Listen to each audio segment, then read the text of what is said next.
কিসের ভাষায় বলেন তো? কুরআনের ভাষায়। আহলে বায়াত কারা এর একটা আল্লাহ তাআলা পরিচয় দিয়েছেন। তাহলে আজকে আমাদের আলোচনার বিষয় কি? আহলে বায়াত কারা এবং আহলে বায়াতের প্রতি ভালোবাসা। কারণ এটা নিয়েও আমাদের সমাজে অনেক বাড়াবাড়ি আছে। যেহেতু মুহররম মাস আসলে এটা নিয়ে একটু বাড়াবাড়ি হয়, আমরা আজকে এই বিষয়টা একটু কি হব, ক্লিয়ার হব। কি বলেন? আল্লাহ পাক রব্বুল আলামিন বলেন, ইয়া নিসাআন নাবিয়্যি লাস্তুন্না কাআহাদিম মিনান নিসাই ইন ইত্তাকাইতুন্না ফালা তাখদা'না বিল কওলি ফায়াতমা'আল্লাযী ফি কলবিহি মারাদুন ওয়া কুলনা কওলাম মা'রুফা। হলো না তো?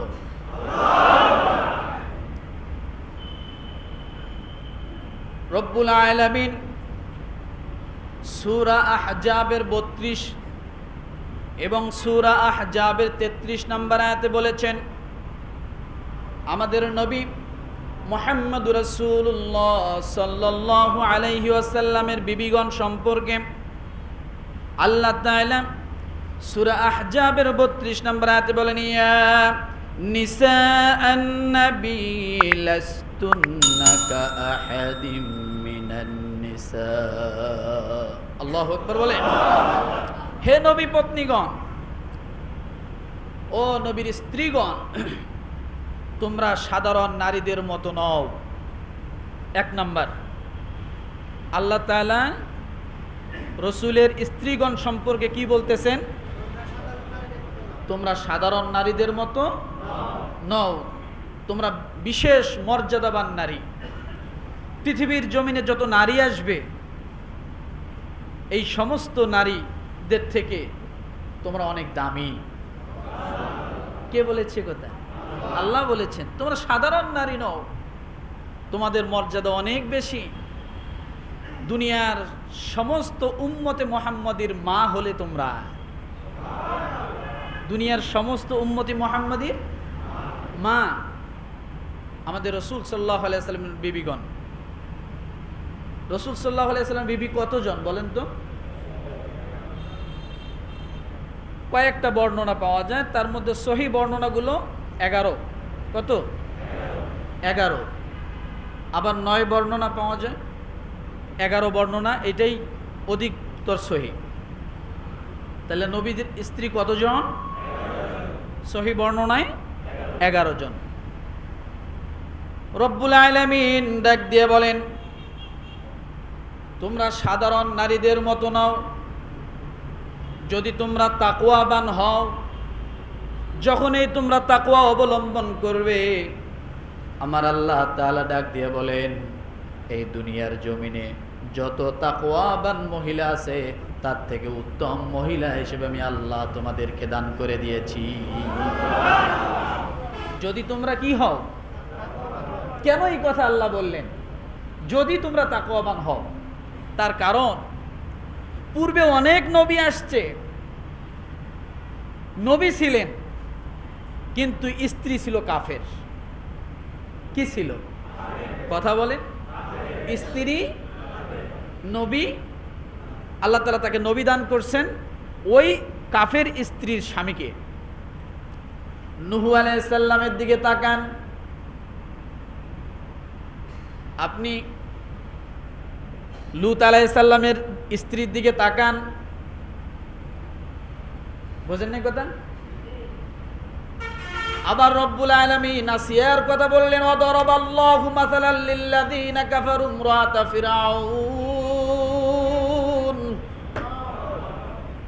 স্বামী কাফের, স্ত্রী হলেন আবেদা। স্বামী কি? স্ত্রী কি?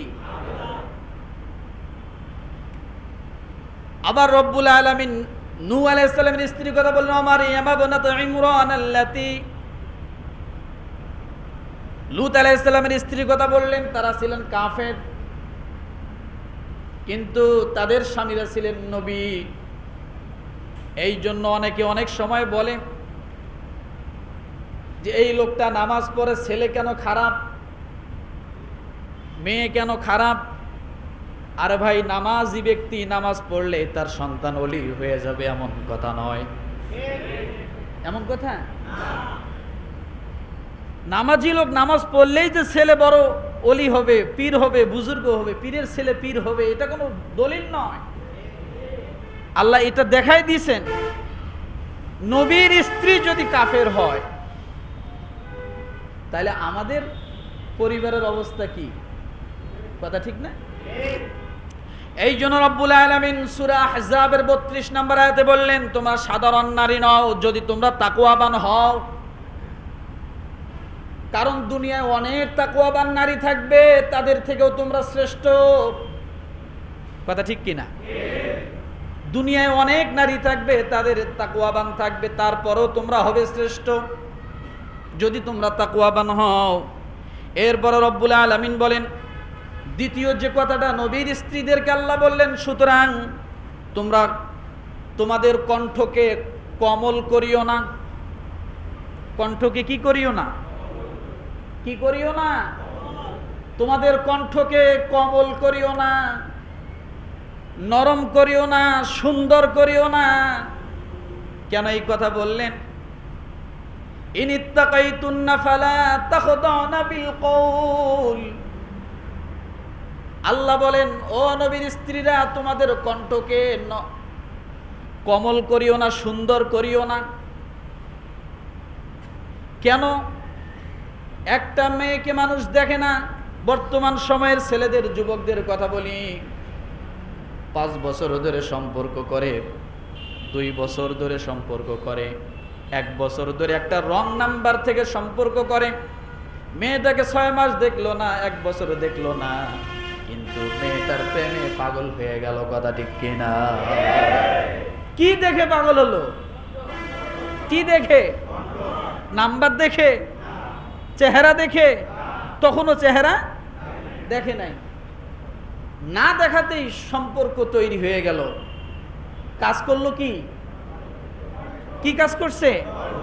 নারী কণ্ঠ, সাবলীল কণ্ঠ, যে কণ্ঠতেও মানুষ আকর্ষিত হয়।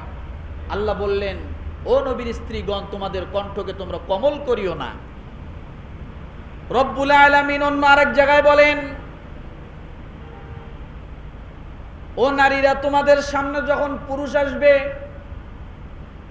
নারীরা ব্যবসা করতে পারবে, চাকরি করতে পারবে, সবই করতে পারবে হালাল পন্থায়,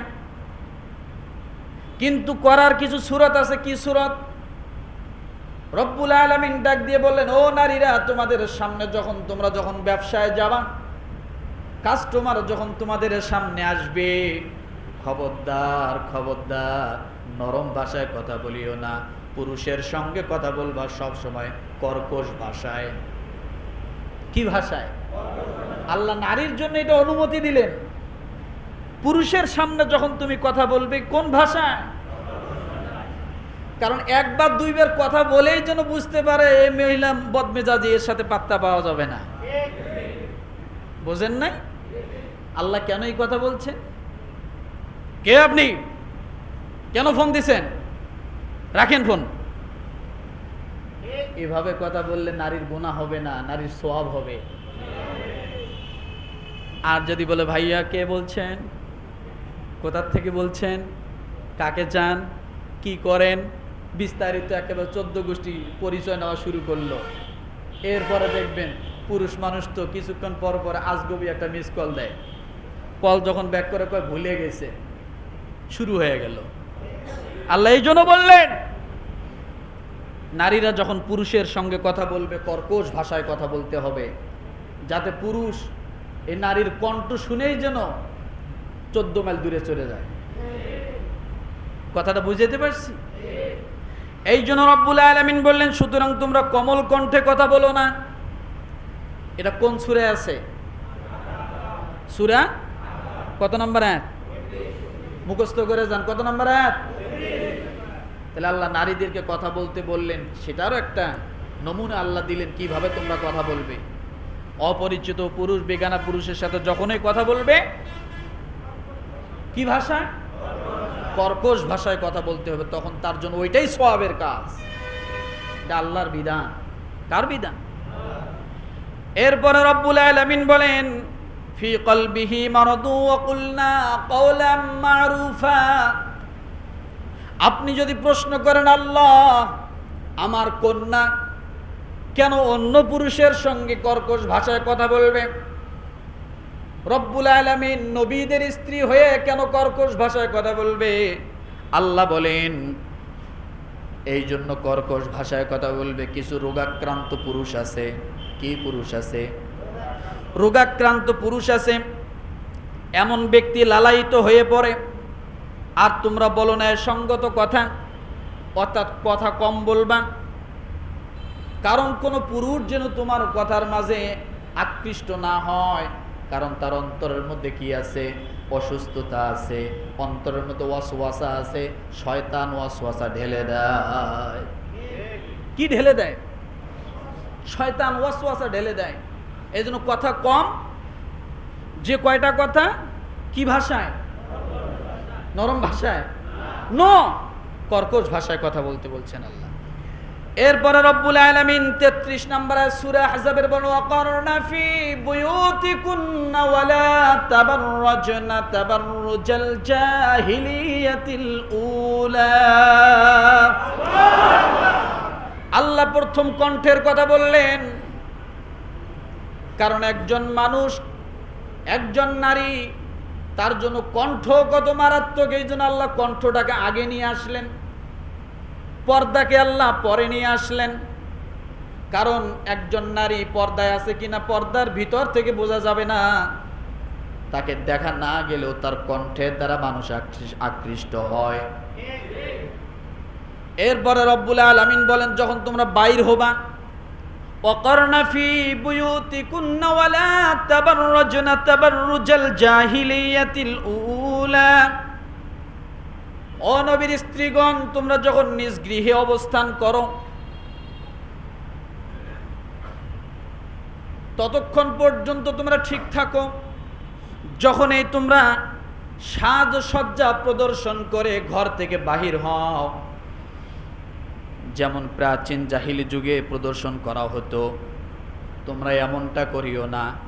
সাজসজ্জা করে, শাড়ি পরে, লিপস্টিক মেখে, ভুরুয়াই ভুরু দিয়ে, একবারে মাথার চুল খোলা রেখে মার্কেটে তোমরা যেও না। কার কথা এটা? আমাদের সমাজে আছে না নাই? আমাদের সমাজে আছে না নাই? কিছু পুরুষ, আমাদের রুচি এতটাই খারাপ, এতটাই খারাপ যে আমরা মার্কেটে বউরে না নিয়ে গেলে হয়ই না। 3 টাকার বাজার করতে হয় 3 জনে মিলিয়ে, বউ, স্বামী, কান্দে আর একটা। মাঝে মাঝে দেখি তো এগুলা। বাজারে আসলো, হুদে বাজারে ঢুকলো, এর সাথে ঘষা, ওর সাথে ধাক্কা, ওর সাথে করে বাজার করলো কি 1 কেজি আলু, 1 কেজি ধুন্দুল, আবার 2 জন চলে যেতেছে। 2 কেজি ধুন্দুল, 1 কেজি আলু আর 1 কেজি ধুন্দুল কিনতে 3 জন লোক আইছে, 14 গোষ্ঠী সব বাজারে। রাগ করবেন আমার কথা? অনেকে আছে না? কেন? দোকানদার আপনারা খেয়ে ফেলতো? আপনি পুরুষ মানুষ না? 1 কেজি আলু 1 কেজি ধুন্দুল আপনি আলগি দিতে পারেন না? বউরে কান্দে করে সাথে করে লয়ে আইছেন। তারপরে আবার কি বাহিরে গেলেই শাড়ি পরতে হবে, এই করতে হবে, সেই করতে হবে। কথা ঠিক না? এই জন্য রব্বুল আলামিন বলেন তোমরা জাহিলি যুগের মতো যখন ঘর থেকে বাহির হবা সাজসজ্জা প্রদর্শন করে বাহির হইও না। এরপরে রব্বুল আলামিন কয়েকটা ইবাদতের কথা আদেশ করলেন। রব্বুল আলামিন বলেন ওয়া আকিমনাস সালাতা ওয়া আতিনাজ যাকাতা ওয়া আতি'নাল্লাহা ওয়া রাসূলাহু। তোমরা 3টা কাজ করো। কয়টা কাজ? 3টি কাজ করো। ওয়া আকিমনাস সালাত, তোমরা নামাজ কায়েম করো। ওয়া আতিনাজ যাকাত, তোমরা যাকাত দাও। ওয়া আতি'নাল্লাহা ওয়া রাসূলা, আল্লাহ রসুলের তোমরা আনুগত্য করো। কয় কাজ? তাহলে নারীরাও যাকাত দিতে কথা বলে না? আয়াতগুলো কার? নারীদের জন্য না? নারীরাও কি করতে পারবে? যাকাত দিতে পারবে। এরপরে রব্বুল আলামিন বলেন ইন্নামা ইউরিদুল্লাহু লিইউযহিবা আনকুমুর রিজসা আহলাল বাইত। রব্বুল আলামিন ডাক দিয়ে বলেন, এ নবীর পরিবারের আহলে বায়াতেরা। আল্লাহ কাদেরকে আহলে বায়াত বলছেন? জোরে বলেন। আহলাল বাইত আছে? কাদেরকে আল্লাহ বলছেন? নবীর স্ত্রীদেরকে। রিজসা আহলাল বাইতি ওয়া ইউতাহহিরুকুম তাতহীরা। আল্লাহ তো চান তোমাদের থেকে মলিনতা দূরে রাখতে এবং তোমাদেরকে সকল প্রকার অপবিত্র থেকে পবিত্র করতে। তার মানে বোঝা গেল আল্লাহ যেহেতু বলছেন ওই তাতহীরুকুম তাতহীরা, তোমাদেরকে সর্বতোপ্রকারে পবিত্রতা দান করতে চান কে? আল্লাহ। তাহলে বোঝা গেল যাকাত দেওয়া একটা পবিত্র কাজ, নামাজ পড়া একটা, ও আতিআনাল্লাহ ওয়া রাসূলা, আল্লাহ রাসূলের আনুগত্য করাটা একটা পবিত্র কাজ। আমলের দিক থেকে তিনটা পবিত্র কাজ পাইলাম। এরপরে সাজসজ্জা করে লিপস্টিক মেখে পরপুরুষের সামনে বাহিরে রাস্তাঘাটে বাহির না হওয়া, এটা একটা পবিত্র কাজ। কথাটা বোঝেন নাই? এরপরে ভিন্ন পুরুষের সামনে কণ্ঠকে কর্কশ করা, কণ্ঠকে কি করা? কর্কশ করা, কোমল না করা, এটা কি পবিত্র কাজ। তাহলে পবিত্র কাজের মধ্যে আমরা দুইটা আয়াত মিলে পাইলাম কয়টা? পাঁচটা। নামাজ, যাকাত, রসুলের আনুগত্য, সাজসজ্জা করে বাহিরে বাইরে না হওয়া এবং পরপুরুষের সামনে কণ্ঠ কোমল না করা। কি করতে হবে? কর্কশ ভাষায় কথা বলতে হবে। তাহলে আহলাল বাইত আমরা এইটা নেওয়ার কথা ছিল এখান থেকে। আহলাল বাইত বলতে আমরা কাদেরকে পেলাম? কথা বলেন। নবীর স্ত্রীদেরকে পেলাম। এরপরে রব্বুল আলামিন আরেক জায়গায় অন্য নবীর স্ত্রীদের কথা বলেন। ইব্রাহিম আলাইহিস সালামের স্ত্রীর কথা আল্লাহ পাক রব্বুল আলামিন বলেন, তাকে আল্লাহ তাআলা আহলাল বাইত সম্বোধন করেছেন। কি করেছেন? ওয়ালাকাদ জাআত রুসুলুনা ইব্রাহিম বিল বুশরা ক্বালু সালামা ক্বালা সালামুন ফামা লাবিসা আন জাআ বিইজলিন হানিস। আল্লাহু আকবার। সূরা হুদ আয়াত নাম্বার 69। কত? কত? এখানে একটা মজার ঘটনা আছে, বলবো? আসমান থেকে ফেরেশতা নাজিল হয়েছে প্রায় 10 জন। কয়জন? জোরে বলেন। 10 জন ফেরেশতা নাজিল হয়েছে। ইব্রাহিম আলাইহিস সালাম এবং বিবি সারা, ইব্রাহিম আলাইহিস সালামের স্ত্রী, 2 জন বাড়িতে অবস্থান করতেছেন। 10 জন লোক সাদা পোশাক পরে, ধবধবা সাদা পোশাক পরে ইব্রাহিম আলাইহিস সালামের বাড়ির দিকে পা পা করে চলে আসতেছে। ইব্রাহিম আলাইহিস সালাম দূর থেকে দেখে আমার বাড়ির দিকে লোক আসতেছে। ইব্রাহিম আলাইহিস সালাম কেমন মেহমানদার ছিলেন এবার বোঝেন। আমি আয়াত দিয়ে সব দলিল দিচ্ছি। ইব্রাহিম আলাইহিস সালাম লোক আসা দেখে উনি আর বাড়ির বাহিরে থাকলেন না, দৌড় দিয়ে গরুর বাছুর খোঁজা শুরু করে দিলেন। সুবহানাল্লাহ বলে। কি খোঁজা শুরু করে দিলেন? গরুর বাছুর খোঁজা শুরু করে দিলেন। বিবি বলে, বাছুরের পিছনে দৌড়াচ্ছ কেন? বলে, বাড়িতে মেহমান আসতেছে। সুবহানাল্লাহ। আরো জোরে বলেন। বাড়িতে কি আসতেছে? মেহমান। মেহমান থাকবে কি থাকবে না, বসবে কি বসবে না, কতক্ষণ থাকবে, এত চিন্তা নাই। মেহমানকে শুধু বাড়ির দিকে আসতে দেখেছে, সঙ্গে সঙ্গে গরুর বাছুর ধরে জবাই করা শুরু করে দিয়েছে। কত বড় মেহমানদার ছিলেন ইব্রাহিম আলাইহিস সালাম। জবাই করা যখন হয়ে গেছে, ফেরেশতা তার বাড়িতে এসে উপস্থিত। কিন্তু তারা যে ফেরেশতা এটা কিন্তু ইব্রাহিম আলাইহিস সালাম জানে না। ওয়ালাকাদ জাআত রুসুলুনা ইব্রাহিম বিল বুশরা ক্বালু সালামা। আর আমার ফেরেশতাগণ, আল্লাহ বলেন, আর আমার ফেরেশতাগণ মানুষের বেশে ইব্রাহিমের কাছে সুসংবাদ নিয়ে আসলো যে ইব্রাহিম আলাইহিস সালামের কাছে এসে সালাম দিলেন। ক্বালু সালামা, আপনার প্রতি শান্তি বর্ষিত হোক। 10 জনই সালাম দিয়ে দিলেন। ইব্রাহিম আলাইহিস সালাম বলেন ক্বালা সালামুন ফামা লাবিসা আন জাআ বিইজলিন হানিস। ইব্রাহিম আলাইহিস সালাম বলেন সালাম, ক্বালা সালাম। অতঃপর ফামা লাবিসা আন জাআ বিইজলিন হানিস, অতঃপর সে অবিলম্বে তাদের আতিথিয়তার জন্য, মেহমানদারির জন্য একটি ভুনা করা বাছুর তাদের সামনে উপস্থিত করে দিল। সুবহানাল্লাহ বলেন। সালাম দেওয়া শেষ, বসাবসির টাইম নাই। ইব্রাহিম আলাইহিস সালাম সালামের উত্তর নেওয়ার পরে ভাবখানা এরকম করলেন যে আপনাদের সাথে কথা পরে হবে, আগে খাওয়া দাওয়া। আগে কি? আগে কি? সঙ্গে সঙ্গে ইব্রাহিম আলাইহিস সালাম ঘরের ভিতরে যেয়ে ভুনা করা বাছুর নিয়ে মেহমানের সামনে বিশাল থালা নিয়ে উপস্থিত হয়ে গেলেন।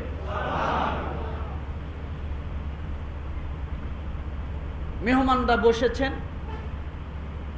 কিন্তু মেহমানরা হাত ধোয় না, খায় না। মেহমানরা কি? 70 সূরা হুদের 70 নম্বর আয়াতে আল্লাহ বলেন ফালাম্মা রাআ আইদিয়াহুম লা তাসিলু ইলাইহি নাকিরাহুম ওয়া আওজাসা মিনহুম খিফা। কিন্তু যখন দেখলো তাদের হাত সেদিকে বাড়াচ্ছে না, খাবারের দিকে হাত বাড়াচ্ছে না, বাছুরের দিকে হাত বাড়াচ্ছে না, তখন তাদের ব্যাপারে তার মনের মধ্যে খটকা লাগলো। কার মনের মধ্যে খটকা লাগলো? ইব্রাহিম আলাইহিস সালামের মনের মধ্যে খটকা লাগলো। মনটা বেজার করলো, মুখটা মলিন হয়ে গেল, মাথা নিচু হয়ে গেল। এই জন্য আগেরকার জামানায় কোনো মেহমান যদি কারো বাড়িতে যেত আর তার বাড়িতে যদি খাবার দাবার না খেত, তাহলে বুঝতো এই বাড়িওয়ালার সঙ্গে মেহমানের একটা রাগান্বিত অবস্থা আছে, রাগ আছে, গোসা আছে, কোনো কারণে বেজার আছে, কোনো ক্ষোভ আছে, যার কারণে তারা মেহমানদারি করতো না, খাইতো না। ইব্রাহিম আলাইহিস সালাম ভয় পেয়ে গেলেন, এরা খাচ্ছে না কেন? কিন্তু ইব্রাহিম আলাইহিস সালাম তখনও জানে না এরা ফেরেশতা, কারণ ফেরেশতারা কখনো কোনোদিন কিছু খায় না। ফেরেশতারা খায়? কথা বলেন। ফেরেশতারা খায় না। ক্বালু লা তাখাফ ইন্না উরসিলনা ইলা কওমি লূত। ফেরেশতারা বলল আমরা খাবো না, আপনি ভয় পেন না, মন খারাপ করেন না, আমরা আপনার কাছে আসি নাই, আমাদের উদ্দেশ্য ছিল লূত আলাইহিস সালামের কাছে যাব, কিন্তু রব্বুল আলামিন বাইপাস করে আপনার কাছে পাঠিয়ে দিয়েছেন। সুবহানাল্লাহ বলে। বাইপাস করে আপনার কাছে পাঠিয়ে দিয়েছেন। আপনার সঙ্গে সাক্ষাৎ না করে, আপনাকে না জানাইয়া আমরা লূতের কাছে যাব না। আল্লাহ বলছেন আগে ইব্রাহিমের কাছে যাও, কারণ লূত আলাইহিস সালাম ইব্রাহিম আলাইহিস সালামের ভাতিজা। কে? কথা বলেন।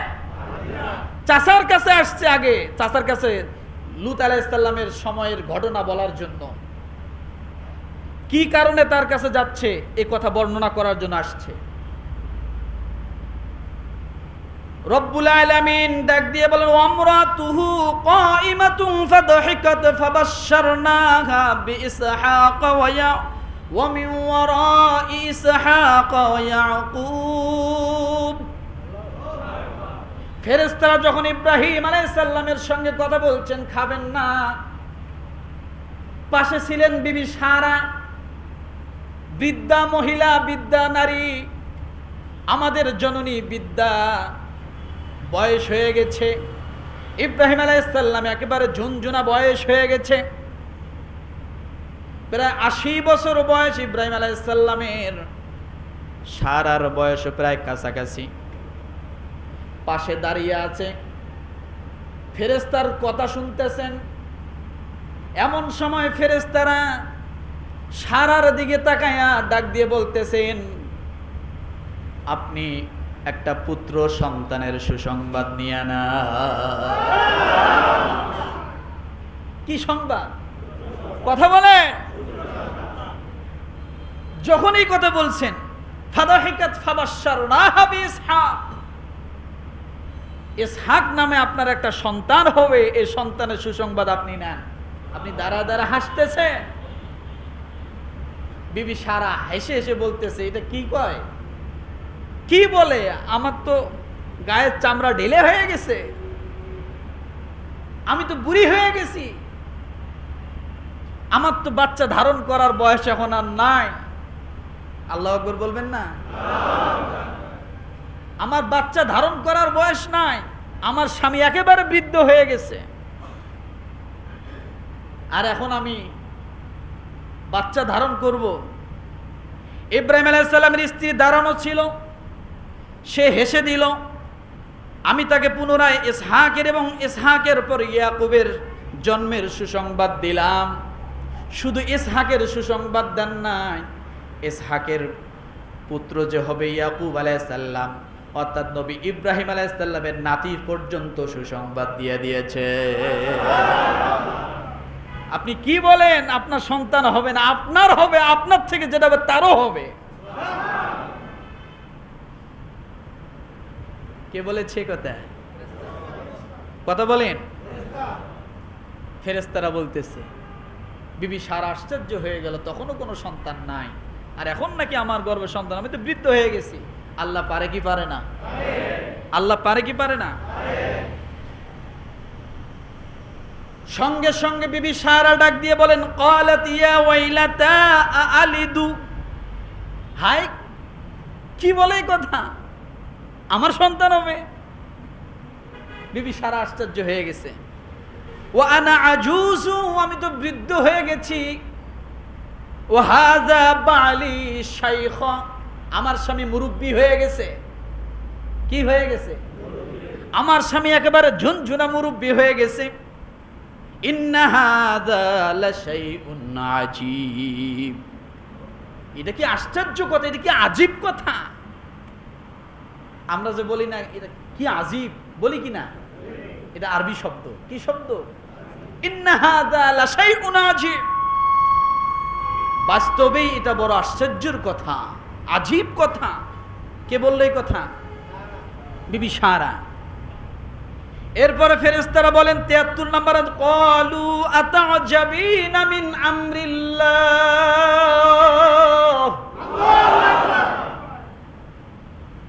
ফেরেশতাগণ বলল, আপনি কি আল্লাহর হুকুম সম্বন্ধে বিস্ময় বোধ করছেন? আপনি কি আল্লাহর হুকুম সম্পর্কে আশ্চর্য বোধ হচ্ছেন? আপনি কি আজীব মনে করতেছেন আল্লাহ বাবা ছাড়া সন্তান দিতে পারে, আবার বাবা নাই মা নাই, আল্লাহ মানুষ জন্মাইতে পারে? পারে কি পারে না?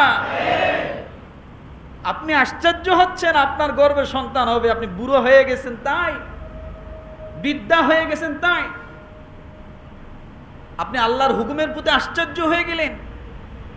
এরপরে ডাক দিয়ে বলেন, রাহমাতুল্লাহি ওয়া বারাকাতুহু আলাইকুম আহলাল বাইত। আর আসতে বলেন, আপনাদের মতো সম্মানিত পরিবার বর্গের উপর রয়েছে আল্লাহর রহমত। এবং আল্লাহর বরকত, নিশ্চয় তিনি সর্বময় প্রশংসার হকদার এবং আমার আল্লাহ তাআলা সবচাইতে অতি মর্যাদাবান। রহমাতুল্লাহি ওয়া বারাকাতুহু আলাইকুম আহলাল বাইত। আছে আহলাল বাইত? তাহলে আল্লাহ তাআলা আহলাল বাইত কাদেরকে বলছেন?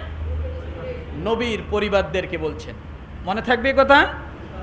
সূরা হুদ আয়াত নাম্বার 69 থেকে 73 এবং সূরা আহজাব আয়াত নাম্বার 32, আয়াত নাম্বার কত?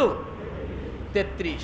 আমার ভাইরা, এবার আসুন এনাদের পরে, রসুলের পরিবারের পরে আহলে বাইত কারা? রসুল সাল্লাল্লাহু আলাইহি ওয়াসাল্লামের মোট সন্তান ছিল কতজন বলেন তো? কে বলতে পারবেন? রাসূলুল্লাহ সাল্লাল্লাহু আলাইহি ওয়াসাল্লামের মোট সন্তান ছিল কতজন? কয়জন? 4 জন। আবার এদিক থেকে বলেন 4, 6 জন। দেখছেন, আমরা জানি না আমাদের রসুলের সন্তান কয়জন, অথচ আমরাও সন্তান, কিন্তু আমরা এটা জানি না। রাসূলুল্লাহ সাল্লাল্লাহু আলাইহি ওয়াসাল্লামের মোট সন্তান ছিল 8 জন।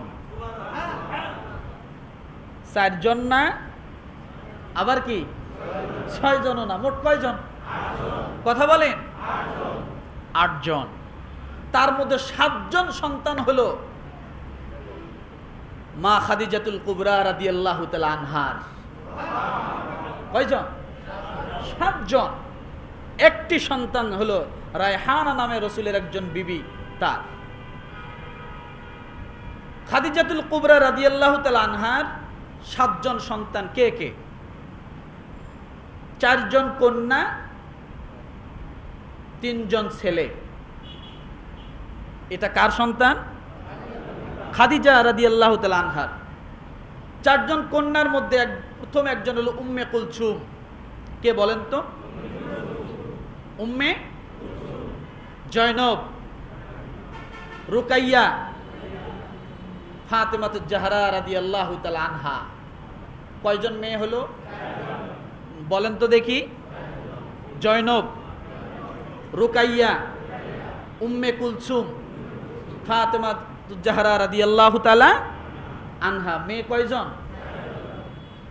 এবং খাদিজা রাদিয়াল্লাহু তাআলা আনহার 3 জন সন্তান ছিল, কাসেম,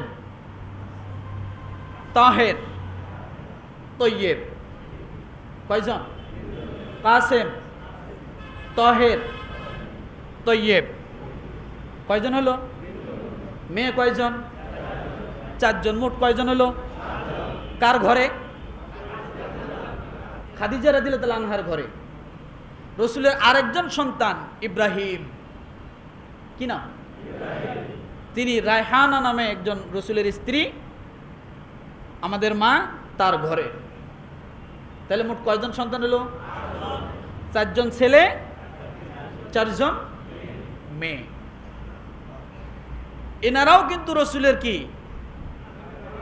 আহলে বায়াতের অন্তর্ভুক্ত কিনা বলেন? আহলে বায়াতের অন্তর্ভুক্ত। এখন 4 কন্যা, রসুলের 4 ছেলের একজনও বেঁচে ছিল না, 4টে ছেলের একজনও বেঁচে ছিল না, কিন্তু কন্যা 4 জন কি বেঁচে ছিল। তার মধ্যে উম্মে কুলসুম, ওনার গর্ভে কোনো সন্তান ছিল না। এবার রসুলের নাতি এবং নাতনি কয়জন বলেন দেখি? রসুলের নাতি কয়জন? হ্যাঁ, বলতে পারেন? বলতে পারেন না? আচ্ছা আমি বলি, দেখেন, উম্মে কুলসুম তার ঘরে কি সন্তান নাই, তাহলে একজন নাই। জয়নব তার ঘরে 2 জন। কয়জন? একজন ছেলে, একজন মেয়ে। ছেলের নাম হলো আলী। ছেলের নাম কি? মেয়ের নাম হলো উমামা। মেয়ের নাম উমামা। আপনারা এই হাদিস শুনেছেন যে রসুল নামাজে গেছেন, এমন সময় একটা বাচ্চা রসুলের মাথায় বসেছিল, ঘাড়ে বসেছিল, পিঠের উপর উঠছিল। এই হাদিসটা কি শুনেছেন কোনোদিন? সেটাই হলেন উমামা। জয়নব ওনার দুই সন্তান, একজন কি, একজন ছেলে আলী, আরেকজন হলো উমামা। রুকাইয়া ওনার একজন ছেলে, নাম হলো আব্দুল্লাহ। নাম কি? নাম কি? তাহলে রসুলের নাতি কয়জন পেলাম এখানে? দুইজন। নাতনি পেয়েছি কয়জন? একজন। এরপরে ফাতেমা রাদিয়াল্লাহু তাআলা আনহা, তার 5 জন সন্তান। কয়জন? আমরা তো শুধু জানি হাসান আর হোসেন, হাসান আর হোসেন। ফাতেমা রাদিয়াল্লাহু তাআলা আনহার সন্তান কয়জন? আগে রসুলের নাতি নাতনি কয়জন গেছে? 3 জন। 2 জন নাতি, 1 জন নাতনি। আর ফাতেমা রাদিয়াল্লাহু তাআলা আনহার মোট কয়জন? এই নাতি নাতনি কয়জন হলো? 8 জন। রসুলের সন্তান কয়জন? 8 জন। ফাতেমা রাদিয়াল্লাহু তাআলা আনহার 3 ছেলে। কয় ছেলে? হাসান, হুসাইন, মুহসিন। কয়জন হলো? হাসান, হুসাইন, মুহসিন। আর মেয়ে হলো 2 জন। একজনের নাম জয়নব, একজনের নাম উম্মে কুলসুম। অর্থাৎ ফাতেমা রাদিয়াল্লাহু তাআলা আনহা তার বোনের নামে তার মেয়ের নাম রাখছেন। তার দুই বোনের নামে কি? 2 বোনের নাম, 2 বোনের নামে 2 মেয়ের নাম রাখছেন। কি নাম রাখছেন? জয়নব, উম্মে কুলসুম। তাহলে ফাতেমা রাদিয়াল্লাহু তাআলা আনহার মোট সন্তান কয়জন? ছেলে কয়জন? মেয়ে কয়জন? রুকাইয়ার সন্তান কয়জন? 1 জন। আর জয়নবের সন্তান কয়জন? কি নাম? আলী, উমামা। এই মোট রসুলের নাতি নাতনি 8 জন। তার মধ্যে ছেলে হলো 5 জন, মেয়ে হলো 3 জন। মনে থাকবে আমার ভাইরা? তাহলে এনারা কি আহলে বায়াতের অন্তর্ভুক্ত। তাহলে কোরআন থেকে আমরা যেটা জানলাম, সূরা আহজাবের 32 এবং 33 নম্বর আয়াতে, এই আয়াতের আলোকে আল্লাহ তাআলা কোরআন থেকে বলছেন রসুলের পরিবার এরা কি আহলে বায়াত। তাহলে আলী রাদিয়াল্লাহু তাআলা আনহু, হাসান, হোসেন রাদিয়াল্লাহু তাআলা আনহু, এনারা রসুলের আহলে বায়াত হলেন কিভাবে? কারণ এনারা তো এই পরিবারের ভিতরে পড়ে না, তাই না? এই আয়াত যখন নাজিল হয়, এটা তিরমিজি হাদিস নাম্বার 3787। এই সূরা আহজাবের 32 এবং 33 নম্বর আয়াতটা যখন নাজিল হয়, তখন রাসূল সাল্লাল্লাহু আলাইহি সাল্লাম তার বিবি উম্মে সালামা রাদিয়াল্লাহু তাআলা আনহার ঘরে অবস্থান করেন। এই সময় এই 2টা আয়াত নাজিল হয়। সুবহানাল্লাহ বলেন। কি নাজিল হয়? এই 2টা আয়াত নাজিল হয়। যখন আল্লাহ তাআলা রসুলের এই পরিবারদেরকে, বিবিদেরকে আল্লাহ তাআলা আহলে বায়াত সম্বোধন করলেন, তখন রসুলের গায়ে একটা কালো চাদর ছিল। কি ছিল? তখন রসুল দেখলেন যে আল্লাহ আহলে বায়াত বলে সম্বোধন করলেন, তাহলে বিশেষ মর্যাদা এরা হবে। ওই সময় হাসান রাদিয়াল্লাহু তাআলা আনহু রসুলের দিকে অগ্রসর হচ্ছেন। সঙ্গে সঙ্গে রসুল কি করলেন? তার ওই কালো চাদরটা রসুল এইভাবে মেলায় ধরলেন। সুবহানাল্লাহ বলেন। আরো জোরে বলেন। রসুল চাদরটাকে মেলিয়ে দিলেন। দেওয়ার পরে আল্লাহ রসুল হাসান রাদিয়াল্লাহু তাআলা আনহুকে ডাক দিয়ে বলতেছেন, হাসান তাড়াতাড়ি করে চাদরের ভিতরে ঢোকো। হাসান যখন ঢুকে গেলেন, পরে পিছে পিছে হোসেন রাদিয়াল্লাহু তাআলা আনহু আসতেছেন। হোসেন রাদিয়াল্লাহু তাআলা আনহু, তাকেও রসুল চাদরের তলে নিলেন। তার পিছে ফাতেমাতুজ জাহরা রাদিয়াল্লাহু তাআলা আনহা, তিনিও আসলেন। রসুল তাকেও চাদরের নিচে নিলেন। এরপরে হযরত আলী রাদিয়াল্লাহু তাআলা আনহু, তিনিও আসলেন। রসুল তাকেও চাদরের নিচে নিয়ে আল্লাহর কাছে চাদর এইভাবে জড়ায় ধরে আল্লাহর কাছে ডাক দিয়ে বলতেছেন, আল্লাহ আমার এই আহলে বায়াতের পরিবারের সঙ্গে বাকি এই 4 জনকে তুমি আহলে বায়াতের অন্তর্ভুক্ত করে দাও। কি করে দাও? রসুল সঙ্গে সঙ্গে আল্লাহর কাছে মেসেজ করে দিলেন। দেখলেন যে এরা বাদ পড়ে যাচ্ছে, কারণ কোরআন যে ভাষায় কথা বলছেন সে ভাষায় রসুলের বিবিগণ চলে আসছে, কিন্তু নাতি নাতনি আসে নাই। তখন আল্লাহর নবী সঙ্গে সঙ্গে চাদর মেলায় দিয়ে এই 4 জনকে জড়ায় ধরে আল্লাহর কাছে মেসেজ করে দিলেন, আল্লাহ এই 4 জনকেও তুমি আহলে বায়াতের অন্তর্ভুক্ত করে নাও। সঙ্গে সঙ্গে দোয়া করলেন, আল্লাহুম্মা হাওয়ালাই আহলাল বাইত, আয় আল্লাহ এদেরকেও আপনি আহলে বায়াতের অন্তর্ভুক্ত করে নাও। আল্লাহ তাআলা সঙ্গে সঙ্গে কবুল করে নিলেন।